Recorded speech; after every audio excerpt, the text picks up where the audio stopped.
நல்ல ஆர்கானிக்கான மாப்பிள சம்பா அரிசி ரொட்டி எப்படி செய்யலாம் பார்க்கலாம்.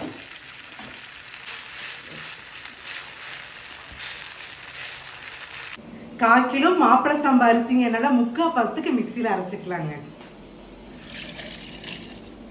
அளவான உப்பு, 1/2 டம்ளர் தண்ணி அரைச்சிக்கலாம். மாவு இந்த பதத்துக்கு அரைச்சி எடுத்தாச்சுங்க. இதுக்கு ஒரு தாளிப்பு ஒன்று கொடுக்கணுங்க. 2 ஸ்பூன் எண்ணெய் ஊற்றிக்கலாம். ட்ரெஸ்ஸா கட்லரியிலேருந்து ஸ்பூன் வாங்கியிருக்கேங்க, அழகழகா. அதை ஓப்பன் பண்ணிடலாங்களா?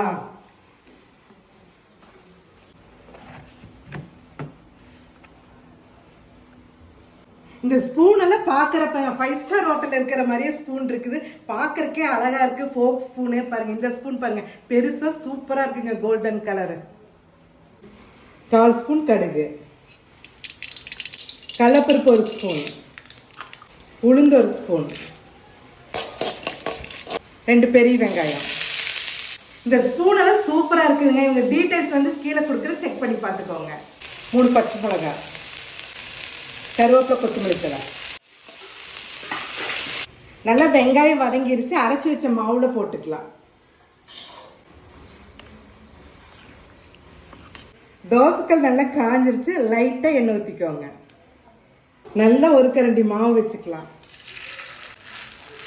இது அம்மா ஸ்டைலுங்க. அம்மா வந்து ரொட்டி தட்டுறப்போ இந்த மாதிரி தான் பண்ணி கொடுப்பாங்க எங்களுக்கெல்லாம்.